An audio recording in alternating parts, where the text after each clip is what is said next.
you might have. Your questions are generally far better than mine. So let's get cracking. Welcome to the Nonprofit Report, your update on nonprofit organizations, issues, and leaders. I'm your host, Mark Oppenheim, and today we are discussing the central role of African-American leaders and museums in illustrating the history, art, and culture of Americans who are descended from diverse peoples of Africa, with special guests. Terri Freeman, Executive Director of the Reginald F. Lewis Museum of Maryland African-American History and Culture, and LaNesha DeBardelaben, President and CEO of the Northwest African-American Museum in Seattle. And we're hoping to be joined by Dr. Harry Robinson, President and CEO of the African-American Museum of Dallas. We'll see whether he can join us. But thank you both for joining us. This is just so wonderful. I am so excited, and I must confess that I have a special love for the Reginald F. Lewis Museum, having worked for your board previously, but also I was born in Baltimore. So Terri, I'm going to go over to you. And LaNesha, I'm so happy that you're here. I have a very special place in my heart for Seattle, which is just north from where I am in San Francisco. Definitely. We're happy to be here. So 20,000 American cultural institutions teach about American history in this country, and there are only about 110 such institutions like yours that are dedicated to teaching about the African-American experience. So I want to go to you, Terri, and giving you the hometown advantage. So why is it important? You know, I'm of European extraction, right? My wife is of Philippine extraction. My friends are, South Asian, East Asian extraction. Why is it important that all these individuals who are not of African-American extraction understand much more about the African-American history of this country and the culture and the contributions of African-Americans to the America that we have today? Well, first of all, let me just say thank you, Mark, for inviting me to be a part of this conversation. And I'm honored to be here with LaNesha, who has done an awful lot of work in Washington around her particular museum. So I can't wait to hear her say more. But it is that every person has their own experience. And the fact of the matter is that African Americans, while not by choice, were in this country basically from its founding, right? Not because we wanted to be here, but because we were stolen from our homeland and brought to this new land to actually develop the land in many ways, shapes, and forms. So to assume that the only history is the history that is told to us from a white male perspective is an inaccurate history. Africans that were brought to America had a real experience here. They made real contributions here.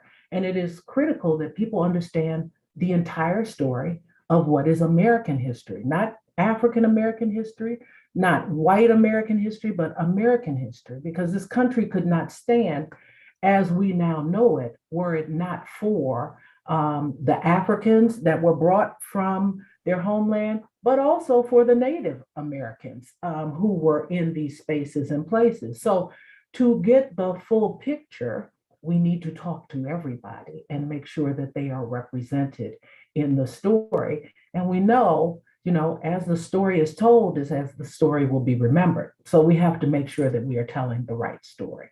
And Maryland is such an interesting case because the first kidnapped peoples came from Africa in 1642. And then if you take a look at African-American leaders who have shaped this country, Maryland has just a few. Just a few. It has a Maryland, and this particular museum is really Maryland African-American history.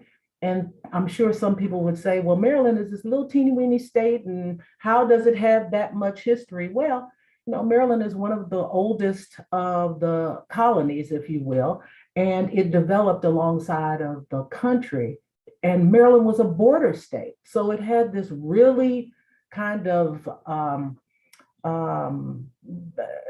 weird way of developing, with the largest number of free Blacks in any one place in Baltimore, yet they lived alongside of enslaved African Americans. And we also know that it was not uncommon for folks from the South to come to the North, or up South, let me put it that way, which is what Maryland is, up South, and steal people who were actually free and take them back down South. So Maryland had a very, very interesting history as the nation developed. And we had, as you said, Harriet Tubman from the Eastern Shore, Frederick Douglass from enslaved in Baltimore. He moved to Massachusetts, but enslaved in Baltimore, and got his freedom and up to Massachusetts. And then you go further into history, and you have people like Thurgood Marshall and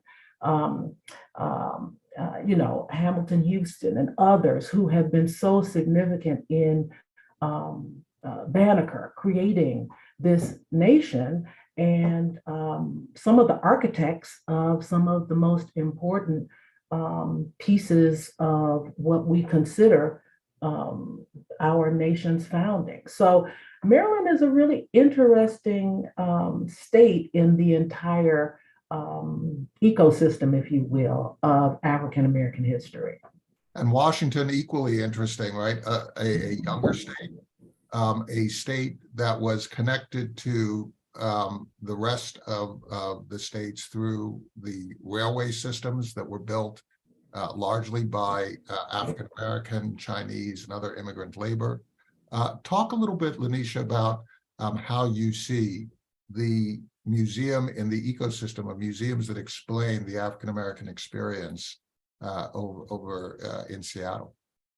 Mark, it's so good to be here with you and with my dear friend and sister Terri, who is a trailblazer in every way. Black museums from coast to coast are telling stories that are not being told in other spaces in society. These stories that we're telling are not being told in textbooks in schools and in other settings. Black museums are spaces where truth-telling information can be discovered by all. We are all at the same level of learning and self-discovery in Black museums. And here at the Northwest African American Museum in Seattle, we are telling those stories of pioneering innovation that African Americans explored, endured, created here. For Seattle to have established, for instance, an NAACP chapter as early as 1913. And 1914 in Portland, Oregon. I mean, these were pioneering social justice and civil rights activists. The fact that labor activists as well, right? The African American leaders of the labor movement were so incredibly important, in particular in a state like Washington and a state like Portland.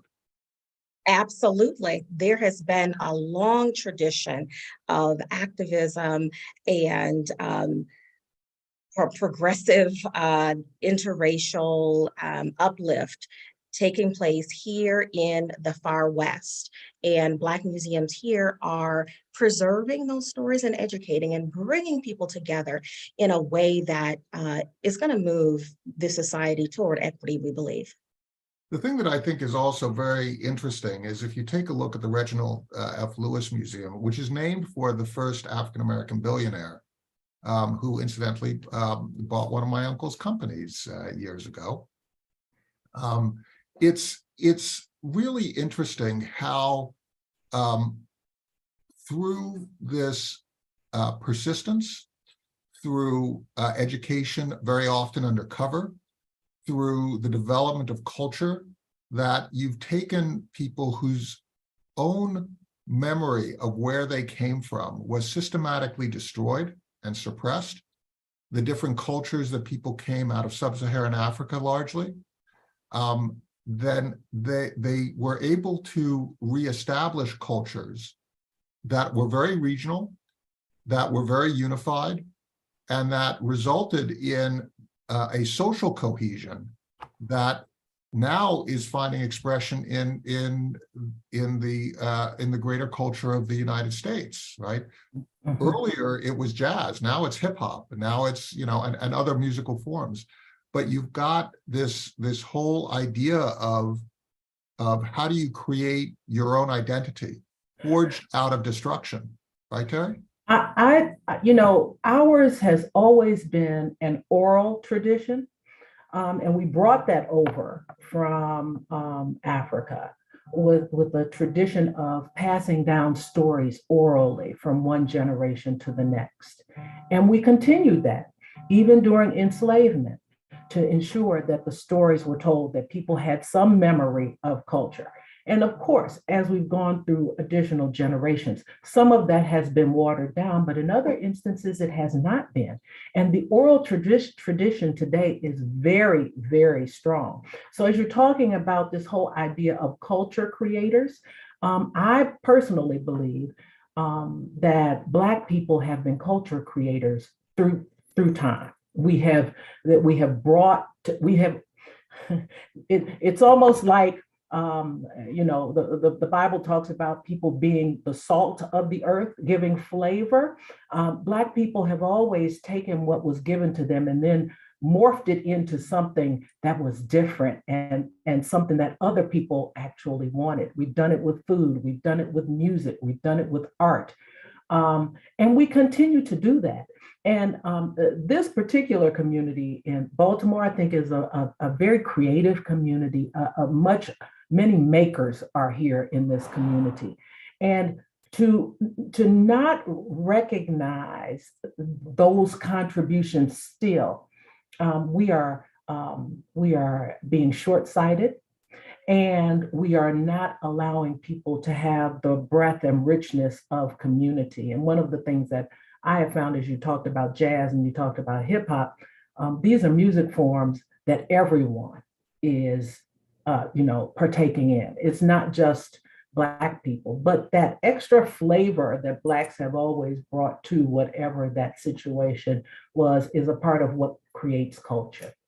So Terri was talking about stories, LaNesha, this whole idea of an oral tradition. What kind of stories do you highlight in your museum for someone just walking in for the first time? You know, one thing that our museum did was created a traveling choir, a musical ensemble, to lift these stories that we tell off of the wall and to pop up in community and to tell these stories through music, through rhythm and rhyme. Talk about jazz and hip hop. We created this living arts experience, and we're a storytelling institution through music. And so our African American cultural ensemble is telling the stories of our ancestors, from enslavement to modern day social justice activism. You mean you're challenging the standard rules of how a museum should operate? Oh my goodness. In every shocked. way. So what you're doing is you're giving people an experience that is more three-dimensional. It's really more the way we communicate, right? Oral traditions, music, the sort of the entering into a culture as opposed to just witnessing it hanging on the walls, right? And these stories really stick with people. When you put a story to music, that tune does not go away. Mm-hmm. And so we are just empowering and inspiring people with the truth of our history in a way that they can relate to, mm-hmm. and in a way that brings people together. They find enjoyment, and sometimes, they're challenged to think differently through this medium of music. And I think that, I'm sorry, Mark, I just wanted to add that I do believe that music is also one of those things that brings people together, right? And people like music. But we've also learned that there are other ways in addition to music and dance and, even visual art that is being created in museums on the spot. We've also learned from our colleagues in the children's museum sector that people being able to interact with things, to be able to touch things, to be able to create things, helps them also better learn the story and better keep the story because they're actually interacting with it. So we're doing an exhibit right now on Afrofuturism, and the main exhibit will be done through art and through music. We came up with a Spotify playlist of songs that are futuristic, and then they can go down to the lower level Imaginarium, where they can actually think about what's the future that they would create for Black people as we move forward. So they get to write, they get to draw, they get to connect to different people's thoughts. And it's really a different type of look at what we think museums are and how we tell these stories. You're also taking a constraint and you're making it into a benefit. Material culture of African-American peoples have throughout history been destroyed or been disrespected, right? You see that with the earlier views of the art of quilt making, for example, which now has become much more accepted and embraced as a true art form and cultural storytelling. But there is a lot that has been destroyed over the years because people who do not have very much and people who have been under attack for their culture end up having a lot of objects destroyed. How do you deal with the fact that it's difficult to find objects that have been preserved of cultural significance to display other than through storytelling?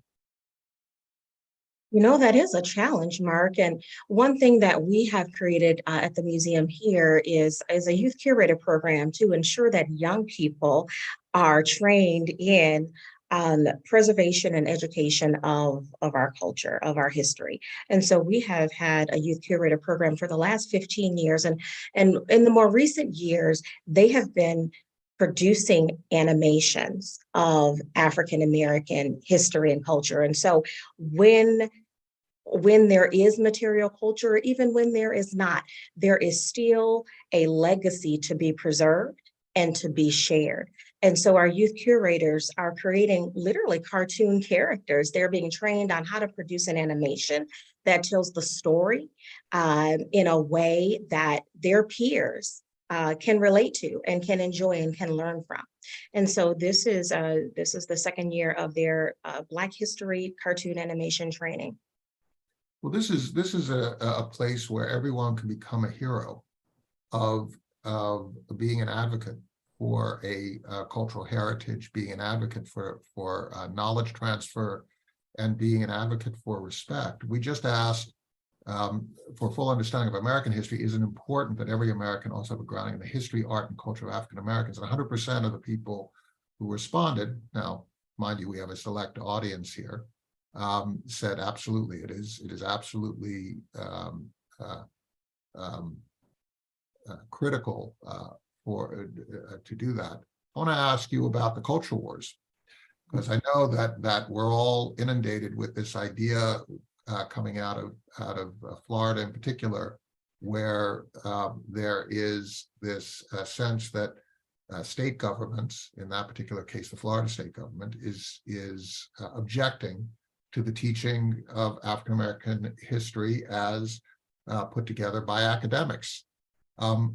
Talk a little bit about how you see this act within a historical context, because your museums are talking about the history of interactions between different segments of America and African Americans. LaNesha, what do you see? How do you respond to that type of opposition to certain types of stories being shared with young people? I go to the wise words of our ancestors, those who came before, who saw this before us. This is not the first time. It's not you. Exactly. So I think about the words of James Baldwin, who said that history is something that we can't escape. We can't deny it. We can't cut it off of the curriculum. We are inextricably, controlled by this history. We're a part of this history. And so when we are striving to deny the history, to deny this American path that we've been on together, we're in a sense engaged in self-denial as a society. And that is never a good thing. And so we have to continue to rise up and persist in being inclusive in our history telling. Should my 6-year-old Terri, should my 6-year-old know that certain people were enslaved by certain other people? Absolutely. I don't understand why we wouldn't. We don't have to terrorize our young people, nor do we have to blame anyone. But the facts are the facts. And the fact of the matter is that we did not choose to come to this country. We were identified as property, and being able to work the land to make sure that the land was as profitable as it could be for a particular group of people. Those are the facts. Now, many years have gone by, and things are different to some degree, but it's also important for the 6-year-old to know that there are differences in experiences in how one person's day is when they wake up and come to school, and how another person's day is when they wake up and come to school, and that's okay. We can have differences and we can have same experiences, but each of us are individual, and each of our experiences count. That's what I think is the most offensive part of what is going on in Florida, is that the suggestion is that my history has no worth. It has no value. We're going to continue to teach history. We're just not going to teach your history. What you're basically saying is that if you start from the idea of facts, right? Now, you might teach different lessons to a 6-year-old that you would teach to a 16-year-old that you would teach to a 26-year-old, but you start with the facts and you teach the facts, right? You scale it for the age. Right, LaNesha? I mean, you use music because we learn better through music or whatever it is, but you start with facts. You don't suppress facts, right? And that's the beauty of African American museums. We are a resource, and we have resources to make this history accessible, understandable, and relatable to people of all generations, from, early readers to elders. And so Black museums are such gems for cultural and educational empowerment. We have a role to play. I also think that we are critical for our convening ability, our ability to bring people together to dialogue about these things that are difficult, these challenges, to answer the questions that people may have about, well, why would we want to suppress certain parts of history? To have that conversation in there are just a few public spaces and places where people can go to actually have these types of dialogues, museums being one, libraries being another, that don't have if you will, a necessarily political stance on these issues. And as you said, Mark, it's about the facts. It's how, we present the truth. And we cannot try to change the truth. And that's why museums are so important for the future, is that these stories are held within trust in these spaces and places called museums. This is how we are able to make sure that the story is told consistently.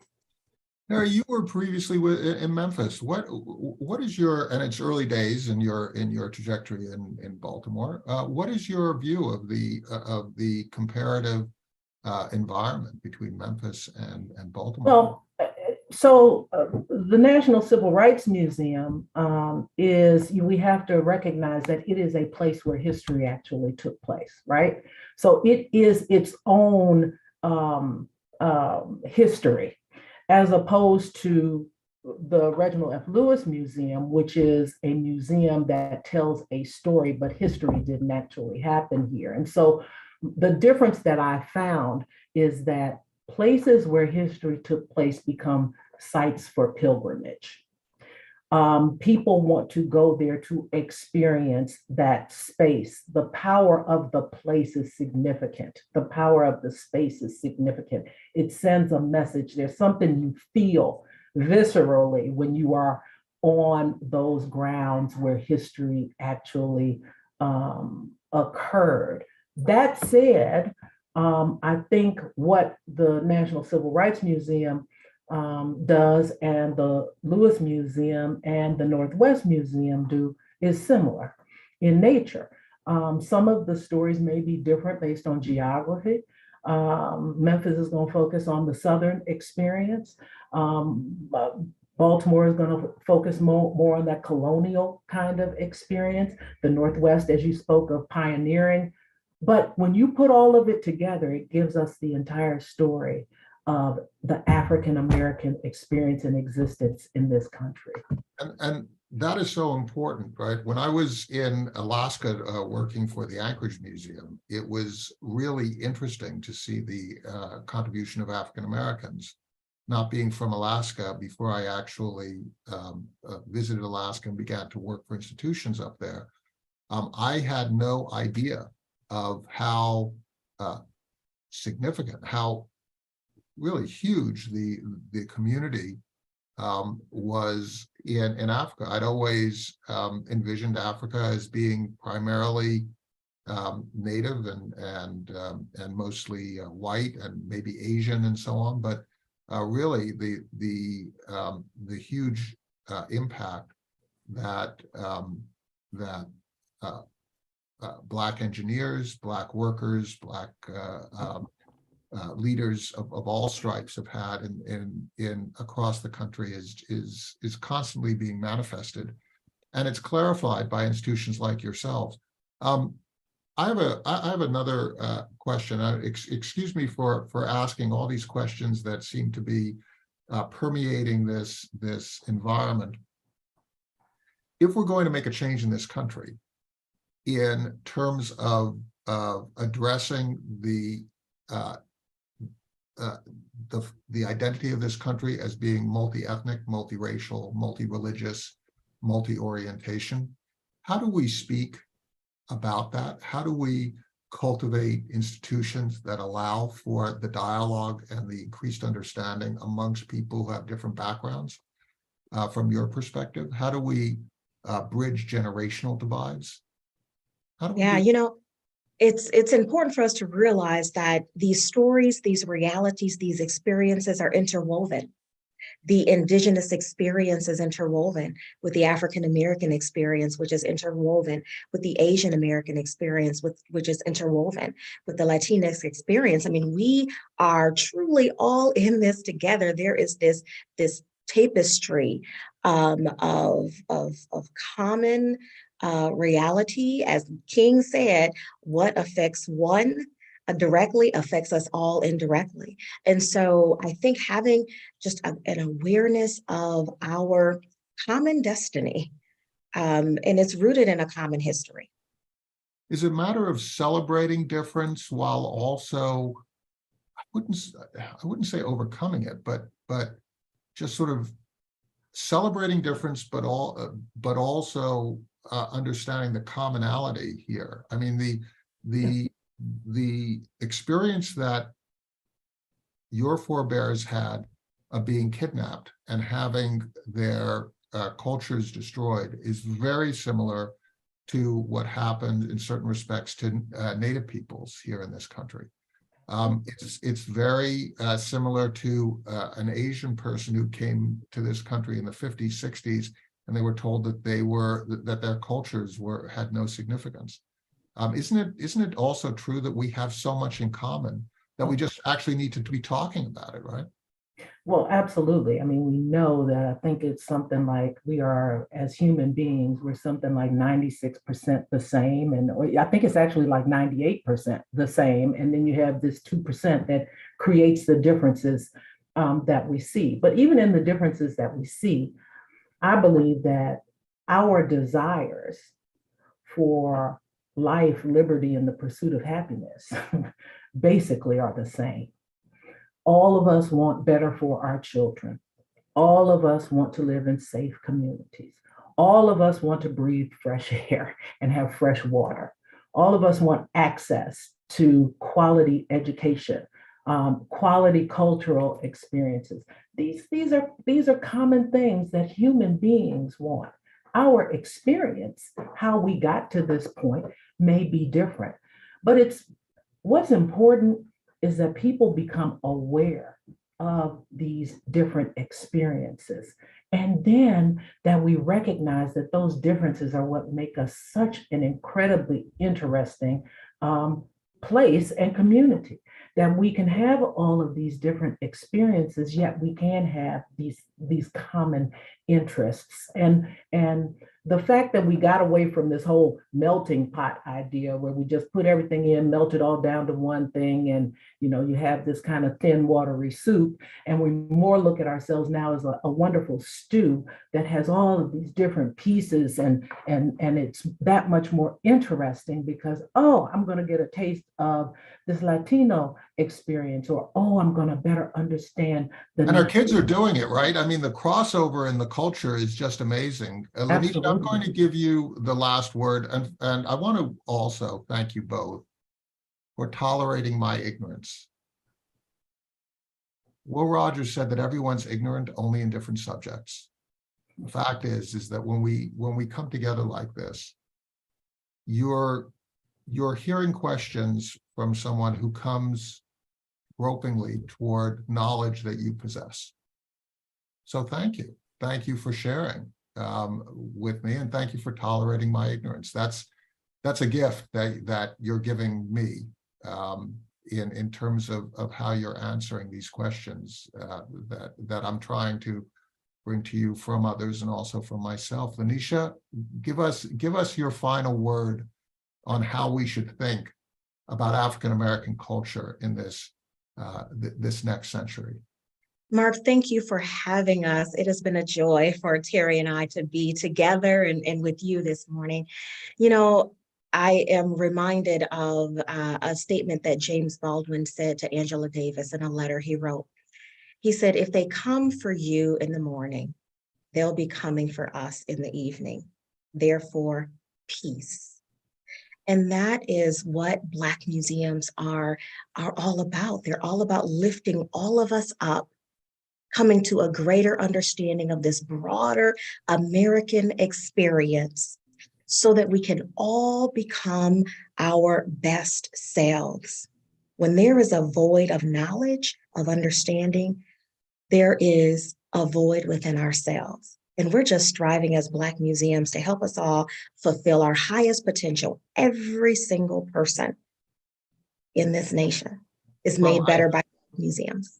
From ideas expressed in part by slaveholding white men to the realization of those ideas by a diverse society, including the descendants of slaves that were held by those white men. The idea of life, liberty, and the pursuit of happiness is really being fulfilled in storytelling, in the history that you express. Terri Lee Freeman, Executive Director, Reginald F. Lewis Museum of Maryland African American History, and LaNesha DeBardelaben, President and CEO of the Northwest African American Museum in Seattle. Thank you so much. Please thank your boards, your staffs, your curators, your volunteers, your singers, LaNesha. Thank you so much for your funders and for your community, and thank you so much for sharing your wisdom with us. Really appreciate it. Thank you.